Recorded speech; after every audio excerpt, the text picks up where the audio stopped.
जय Hind friends, welcome to मार्गदर्शन IAS.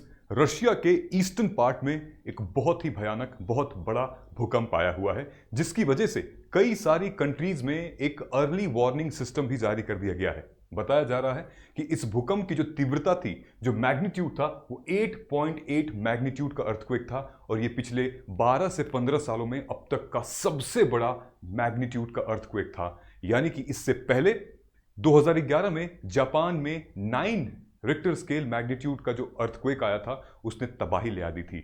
जो 2004 में जो अर्थक्वेक आया था, जिसकी वजह से सुनामी आई, वो आपने और हम सब ने देखा हुआ है। तो सुनामी की जो अर्ली वार्निंग सिस्टम है, वो आसपास के कई देशों में कर दी गई है।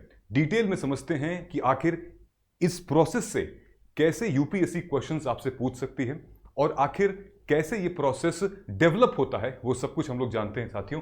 लेकिन उससे पहले आपको इस चैनल को सब्सक्राइब करना होगा और शेयर करना होगा अपने टेलीग्राम और व्हाट्सएप ग्रुप पे। इस पूरे वीडियो में हम लोग ये समझेंगे कि where in Russia the earthquake has happened actually, then reason of earthquake and tsunami, क्यों होते हैं ये, फिर क्या इंडिया इसके लिए रेडी है, इंडिया ने क्या कोई डिजास्टर प्रिपेयर्डनेस की हुई है, और प्रीलिम्स और मेंस में कैसे क्वेश्चंस पूछे गए हैं, ये सारी बातें हम लोग इसी वीडियो में करेंगे। लेकिन उससे पहले दोस्तों, अगस्त के 5 तारीख से हमारा दो फ्लैगशिप प्रोग्राम स्टार्ट हो रहे हैं। Number 1, mains assessment and guidance programme, यहां तक कि इसमें पर्सनल 1-to-1 प्रोग्राम भी है, प्लस असेसमेंट भी है। असेसमेंट में हमारे प्री के पीवाईक्यूज, मेन के पीवाईक्यूज, उसके आंसर राइटिंग और आपकी ट्रैकिंग भी होगी। गाइडेंस प्रोग्राम में 1-to-1 और ग्रुप गाइडेंस दोनों इंक्लूड है। और सबसे बड़ी बात कि अब ये प्रोग्राम हिंदी में भी अवेलेबल है, तो आप नीचे कमेंट सेक्शन में जाके हमारे गूगल फॉर्म भी फिल कर सकते हैं और आप डायरेक्टली हमारे वेबसाइट पर जाके इसको एनरोल भी कर सकते हैं। 5 तारीख से क्लासेस स्टार्ट हैं। नाउ, अगर जो भी एस्पिरेंट जिसको मेंस की प्रिपरेशन करनी है, यानी कि मेंस 2026 की, तो ये जो हमारा टाइम है जनवरी तक, यानी कि दिसंबर जनवरी तक हमें मेंस रेडी होना है, तो ये सिर्फ और सिर्फ उसके लिए है। यानी कि कोर्स जो है वो जनवरी तक वैलिड रहेगा, उसके बाद पॉज हो जाएगा, फिर उसके बाद प्री क्लियर होगा तो ये कोर्स रेज्यूम हो जाएगा। यहां पर आपको ऑलमोस्ट 40 लेक्चर्स एंड डिस्कशंस में पूरी की पूरी मेंस की प्रिपरेशन होगी, A to Z, including the PYQ analysis with answer writing and evaluation and your notes and your e books वगैरह। ये सब कुछ आपको मिलेगा डिटेल में। आप नीचे कमेंट सेक्शन में जाके हमारे वेबसाइट पर जाके डेमो क्लासेस भी देख सकते हैं। ऑलराइट दोस्तों, आगे बढ़ते हैं। ये है वो रीजन जहां पे रशिया के ईस्टर्न साइड में मैसिव अर्थक्वेक आया है। अगर आप देख सकते हैं तो ये कमचात्स्की ये रीजन है, ये है वो एपिसेंटर जहां पर ये अर्थक्वेक आया है जुलाई 30 को। दोस्तों, ये जब अर्थक्वेक आया तो आसपास की जो भी कंट्रीज थी उनको सुनामी एडवाइजरी जारी कर दिया गया था, जैसे कि फिलीपींस, इंडोनेशिया, न्यूजीलैंड और जापान में भी ये बताया गया कि आप लोग बीचेस से दूर रहिए। कभी भी जो सुनामी की वेव्स हैं वो काफ़ी 5 मीटर से 15, 20, 25 मीटर भी जा सकती हैं, जो कि हमने देखा 2011 और 2004 में। तो ये अर्ली वार्निंग सिस्टम दे दिया गया है।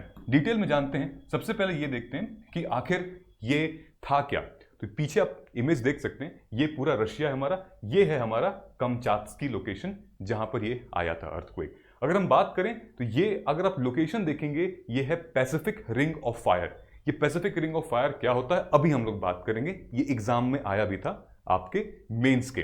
सो मैग्नीट्यूड और लोकेशन, 8.8 मैग्नीट्यूड अर्थक्वेक्स आया था और that struck off Russia's Kamchatka peninsula on Wednesday, means today.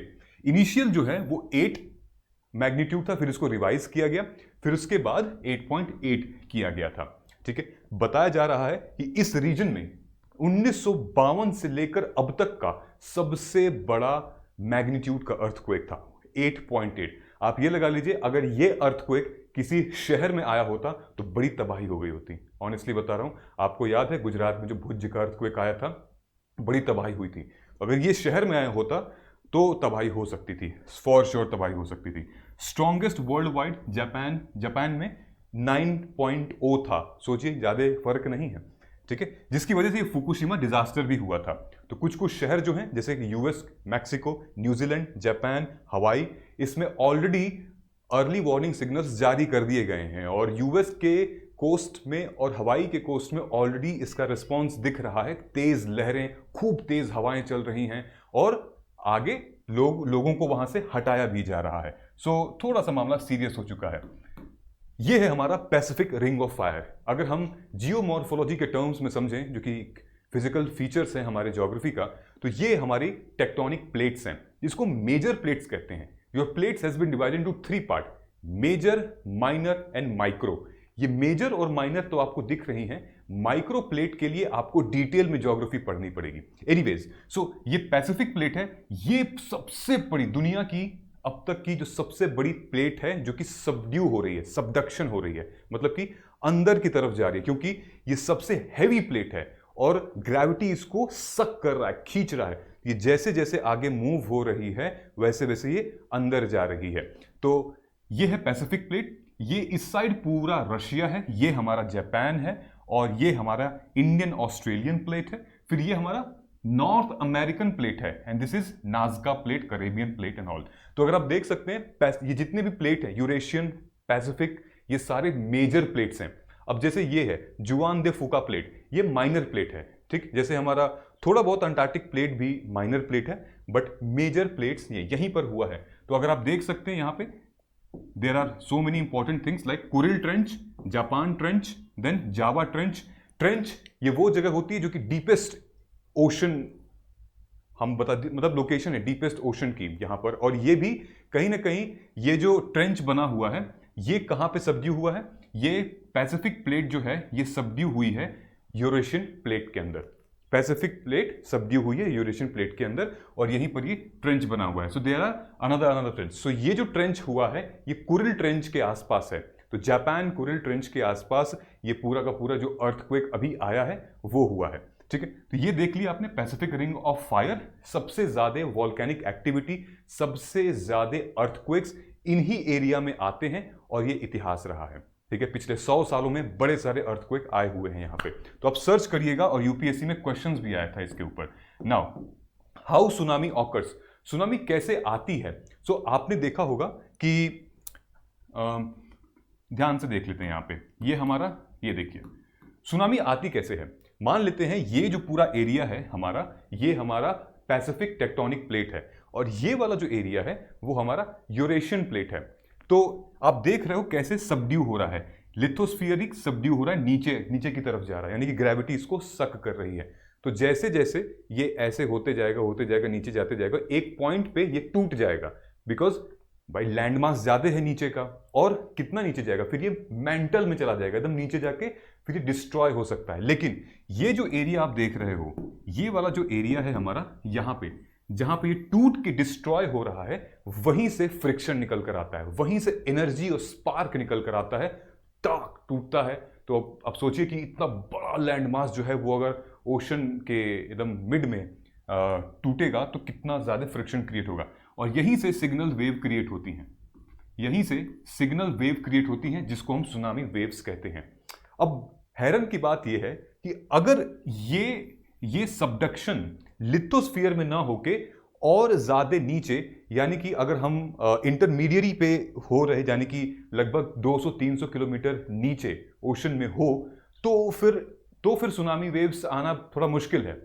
लेकिन ये ऊपर हो रहा है, लिथोस्फीयर पे हो रहा है, जिसकी वजह से वेव्स बहुत तेजी से बढ़ती हैं, और वेव्स वहां बहुत तेजी से बढ़ती हैं जहां पे सरफेस एकदम नियर आने वाला होता है। तो अगर ये देखिए, ये हमारी यूरेशियन प्लेट, ये नॉर्थ, आप यूरेशियन प्लेट भी कह सकते हैं इसको, और आप इसको अमेरिकन, ये वाला नॉर्थ अमेरिकन प्लेट भी कह सकते हैं, ठीक है। क्योंकि पैसिफिक एक जो टेक्टोनिक प्लेट है उसका सबमर्जेंस, सबड्यू काफी तेजी से बढ़ रहा है। तो आप समझे कि कैसे जो सुनामी की वेव्स हैं वो क्रिएट की जा रही हैं। और ये जो पूरा एरिया है इसको हम लोग कहते हैं बेनी ऑफ वडाती जोन। ये बहुत इंपॉर्टेंट है, इसको नोट कर लीजिए, may be UPSC can ask in the second time, ठीक है। So this is also called accretionary wedge and rising magma.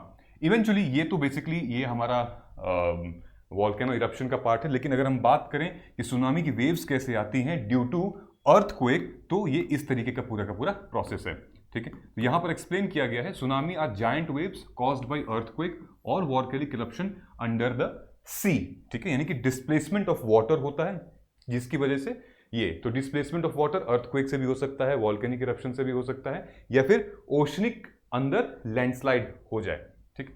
So it can also cause landslide, nuclear explosion and sea mount collapse और meteorite impact. Out in depth of the ocean tsunami waves do not dramatically increase in height. तो ध्यान से देखेंगे, अगर इस zone पे अगर land subdue होगी, ठीक है, अगर सबमर्जेंस होगा टेक्टोनिक प्लेट का, तो इतना ज्यादा वेव्स ट्रेवल नहीं करेंगी, क्योंकि आप देख रहे हो सरफेस कहां पर है, सरफेस बहुत दूर है यहां से, ठीक। लेकिन जैसे इस लोकेशन पे आप अगर देखिए यहां से नीचे चला गया, ठीक, तो अगर इस लोकेशन पे हमारा कोई भी टेक्टोनिक प्लेट सबमर्ज होगा तो फिर यहां से ये वेव्स बहुत, यहां पे लिथोस्फीयर बहुत पास है, ठीक। तो जितना ज्यादा हमारी वेव्स सुनामी की लैंड सबड्यू होगी, टेक्टोनिक प्लेट सबड्यू होगी, और जितना करीब रहेगा वो लिथोस्फीयर से, जितना करीब रहेगा दूसरे टेक्टोनिक प्लेट से, उतना तेज वेव्स और जाएंगी, लहरें उतनी तेज जाएंगी। बस आप ये लगा लीजिए एक प्रोसेस है कि उसके आगे, लहर के आगे एक ऑब्स्टेकल है, ठीक है। तो अगर खूब तेज से लहर बह रही है तो उस पर लगेगा तो काफी ऊंची वेव्स आती हैं। इसी केस में ये भी है, अगर यहां पर केस होता तो धीरे धीरे ये ट्रैवल करती, लेकिन जैसे यहां पर देखा, यहां पर एक ऑब्स्टेकल है, यहां पर दूसरा प्लेट है, तो ये वेव्स जो हैं वो काफी ऊपर तक चली जाती हैं, 10 फीट, 15 फीट, 20 फीट, काफी ऊपर तक वेव्स चली जाती हैं। तो कहने का मतलब ये है, the speed of tsunami waves depend upon the ocean depth rather than the distance from the source of the wave. तो ओशियन की डेप्थ पे डिपेंड करता है सुनामी की waves rather than the distance. तो समझ जाइए कि जहां पे सुनामी की वेव्स सबसे ज्यादा हो रही हैं वहां पे ओशन का डेप्थ बहुत कम है। ऑलराइट, ये समझ में आ गया होगा। चलिए अब देखिए, मामला ये है कि इंडिया क्या प्रिपेयर है कि नहीं इसके लिए। तो ध्यान से देखेंगे तो इंडिया का जो कोस्टल लाइन एरिया है वो काफी बड़ा है, ठीक।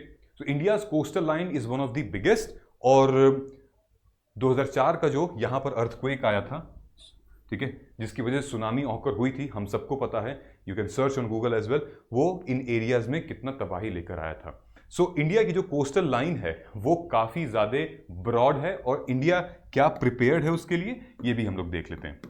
चलिए, so what initiative the government took after 2004 Indian Ocean tsunami to minimise the damage. क्या लिया था? सबसे पहले तो आप अपने आंसर में लिखेंगे, Indian tsunami early warning system establish किया गया था 2007 में by union ministry of earth science. Done. अब ये जो है ITEWC ऑपरेट कहां से करता है? हैदराबाद से करता है। क्या यूज करता है, क्या करता है ऑपरेट? ये सिस्मोलॉजिक स्टेशंस बनाता है। दूसरा, बॉटम प्रेशर को रिकॉर्ड करता है। तीसरा, tidal stations across the Indian ocean basin, ठीक है, पूरे इंडियन ओशन बेसिन में ये चीजें रिकॉर्ड की जाती हैं to detect the issue and early warning for the potential tsunamis. यानी कि भारत का जो सिस्टम है वो वर्ल्ड के टॉप 4 में से एक है। अब हम लोग सुनामी प्रिपेयर्ड पहले से बहुत अच्छे हैं। मतलब ये लगा लीजिए, अगर कोई ऐसी एक्टिविटीज होगी इंडियन ओशन में तो भारत को 10 मिनट में ही पता चल जाएगा, ऐसी सिस्टम है। यानी कि there are around 150 world wide monitors seismic activity and deep ocean assessment and reporting of tsunami, जिसको हम डार्ट कहते हैं। ये है डार्ट। तो आप देखो यहां पे, ये है हमारा सरफेस बुआई है, ठीक है, ये सिग्नल यहां से भेजता है, ठीक है। ये जो मशीन यहां लगी हुई है, सुनामीटर नाम है इसका, ये सिग्नल यहां से भेजता है, अकूस्टिक टेलीमेट्री इसको, ठीक है। और ये है अकूस्टिक ट्रांसड्यूसर, और ये तुरंत इन्फॉर्म करता है सरफेस बुआई को, और फिर हमें पता चलता है। ये तुरंत भेजता है सैटेलाइट को, सैटेलाइट हमें वार्निंग सेंटर, तो 10 मिनट के अंदर ये पूरा का पूरा प्रोसेस हमें बता देता है। तो इसका क्या मतलब है? Deep ocean assessment of reporting of tsunamis, ये इंडिया ने ऑलरेडी प्रिपेयर किया हुआ है। 2004 में, 7 में एक था, और आज के डेट में कई सारे हैं पूरे के पूरे कोस्टल एरियाज में, ठीक। उसके बाद भारत जो है वो 5वीं सबसे बड़ी कंट्री बन चुका है after US, Japan, Sri Lanka and Australia to have advance tsunami warning system. Global sea level पे अगर हम बात करें तो एक था 2004 में, और 14,000 आज सिर्फ भारत में नहीं पूरे के पूरे दुनिया में है ऐसा system, DART system. Study of other high risk coast like Makran, जो ईरान पाकिस्तान का एरिया है, वो भी काफी सीस्मिक एक्टिविटी में जोन 5 में आता है, और म्यांमार का जो कोस्टल एरिया है वो भी काफी सीस्मिक एक्टिव है। तो ये दोनों एरिया को ग्लोबल स्टडी करता है ताकि अर्ली वार्निंग हमें पता चल जाए। मकरान को tsunami could impact Mumbai and nuclear reactor in India's west coast. इसीलिए भारत भी जो मकरान कोस्ट है उसमें नजर रखता है अपनी, कहीं कुछ हो तो पहले से पता चल जाए तो हम सारी चीजें पहले प्रिपेयर कर सकें। ठीक है, so UNESCO IOC task to establish global tsunami warning across ocean basins. So I hope कि ये क्लैरिटी रही होगी दोस्तों। तो एनडीएमए की गाइडलाइंस क्या कहती है, ये हमारे यूपीएससी के मेंस ज्योग्राफी जीएस पेपर 1 का जियोमॉर्फोलॉजी का तो पार्ट है ही, तो एक नेचुरल फिनोमिना से कैसे डिजास्टर को कंट्रोल किया जा सकता है, तो डिजास्टर मैनेजमेंट का एक बहुत इंपॉर्टेंट पार्ट है। तो अगर आप ध्यान से देखेंगे यहां पर क्या है कि हमें कुछ कुछ चीजें प्रिपेयर करनी पड़ेंगी। क्या?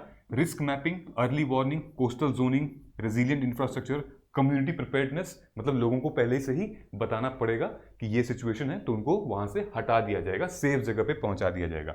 इंस्टीट्यूशनल सेटअप, मतलब एनडीएमए, एसडीएमए और लोकल एजेंसीज जो हैं वो पहले से ही रेडी रहेंगी, वो सारे इक्विपमेंट और फैसिलिटीज के साथ, ताकि प्रिपेयर्ड रहें डिजास्टर से।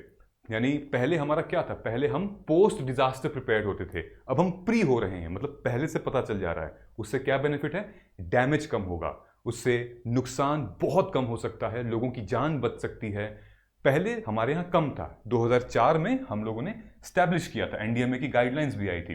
ठीक है, उसके बाद है रिस्पॉन्स एंड रिकवरी, यानी कि medical aid, relief camp, rebuilding homes, infrastructure, livelihood, इन सब की व्यवस्था की जाती है। अर्ली वार्निंग में आप ओशन बॉयज जो कि हमने देखा है डार्ट सिस्टम, फिर उसके बाद एसएमएस, रेडियो, टीवी, सायरन, ये सारे सेंसर्स को अलर्ट कर दिया जाता है।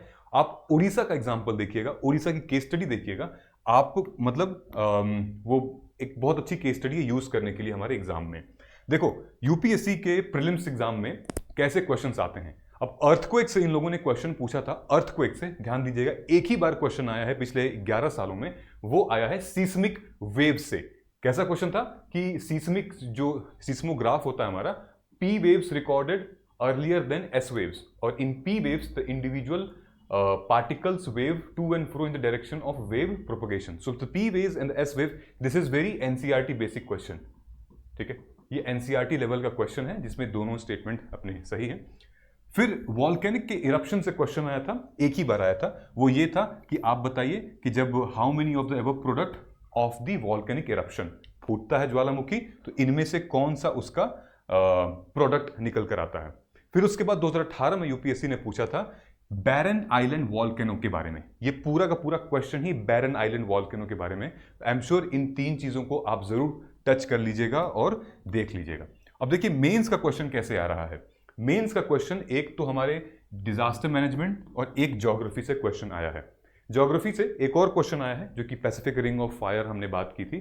तो ज्योग्राफी से 2014 में ये लोग क्वेश्चन पूछ रहे हैं fold mountain and tectonic activity. तो मतलब ये जियोग्राफिकल फिनोमिना का क्वेश्चन था, जियोमॉर्फोलॉजी का क्वेश्चन था कि फोल्ड माउंटेन जो है वो क्या होते हैं और उनका एसोसिएशन क्या है, global distribution of mountain and earthquake and volcanoes. Main important question है इस मुद्दे से रिलेटेड जो मेंस में पूछा गया था, वो था natural disaster preparedness related to tsunami. एक ही बार क्वेश्चन पूछा है यूपीएससी ने ऑन सुनामी इन 2017, जो कि दिसंबर 2004 में हुआ था। दिसंबर 2004 में सुनामी जब आई थी तो देखिए लिखा, tsunami brought havoc in 14 countries including India, discuss factors responsible for the occurrence of tsunami and its effect on life economy. तो फैक्टर्स क्या क्या थे हम लोग जो डिस्कस किए हैं अभी, सबडक्शन है, फिर जो पैसिफिक प्लेट है सबड्यू हो रही है, ठीक है, सो सिस्मिक एक्टिविटी हो रही है, अर्थक्वेक हो रहा है, उसकी वजह से भाई सुनामी तेज हो रही है। In the light of guidelines of NDMA, describe the mechanism preparedness reduce the risk of such events. You have to be prepared with these kind of material कि आपको अभी जो ये सिचुएशन आई है, although इंडिया के ऊपर कोई खतरा नहीं है, but India is very very well prepared against these system, these natural phenomena. दूसरा क्वेश्चन देखिए 2021 में जो आया है, disaster and disaster management. Again अब इन लोगों ने अर्थक्वेक से पूछा है, यहां पर इन लोगों ने वो सुनामी से पूछा था, उसके आफ्टर इफेक्ट से पूछा था और क्या एनडीएमए की गाइडलाइंस थी। अब यहां पूछा है discuss the vulnerability of India in earthquake related hazard. तो आपको जोनिंग देखना है, अर्थ को भारत कौन से जोन में आता है, भारत का अलग अलग एरिया, जोन 2, 3, 4, ये जोनेशन आपको बताने हैं यहाँ पे। Give examples including salient features of major disaster caused by earthquake. तो अर्थक्वेक से कौन कौन से डिजास्टर और पैदा हो सकते हैं, ये बहुत अच्छा क्वेश्चन है, इंपॉर्टेंट क्वेश्चन है। सेलिएंट फीचर्स, इसके ऊपर नोट्स जरूर बना लीजिएगा। तीसरा क्वेश्चन 2015 में इन लोगों ने पूछा था, frequency of earthquake appears to have increased in Indian subcontinent, however India's preparedness for mitigation their impact has significant gaps. यहाँ पे चैलेंजेस आपको बताने हैं, क्या क्या चैलेंजेस है। ऑलराइट, सो आई होप कि इससे क्लियर हो गया होगा कि ये टॉपिक कितना इंपॉर्टेंट है आपके एग्जाम के लिए। So better you should prepare the notes, और अगर आपके पास नोट्स प्रिपेयर कैसे करें, क्या करें, तो don't worry, you join our mentorship program. We will give you each and every information, all the PDF, the toppers notes, our notes, and then I will also teach you how to write a good answer on this. ठीक है। Now एक question आपके लिए है pre oriented, इसको comment करके जरूर बताइएगा कि इसका सही आंसर क्या होगा।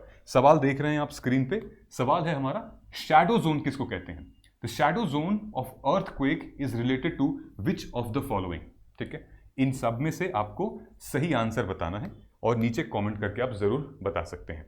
ठीक है guys, so thank you so much and all the very best. नीचे कमेंट सेक्शन में दोनों प्रोग्राम की बात हमने की थी, उनका लिंक दिया हुआ है, गूगल फॉर्म का लिंक दिया हुआ है, and then from August first week we are starting the new batch. Welcome, जय हिंद, जय भारत।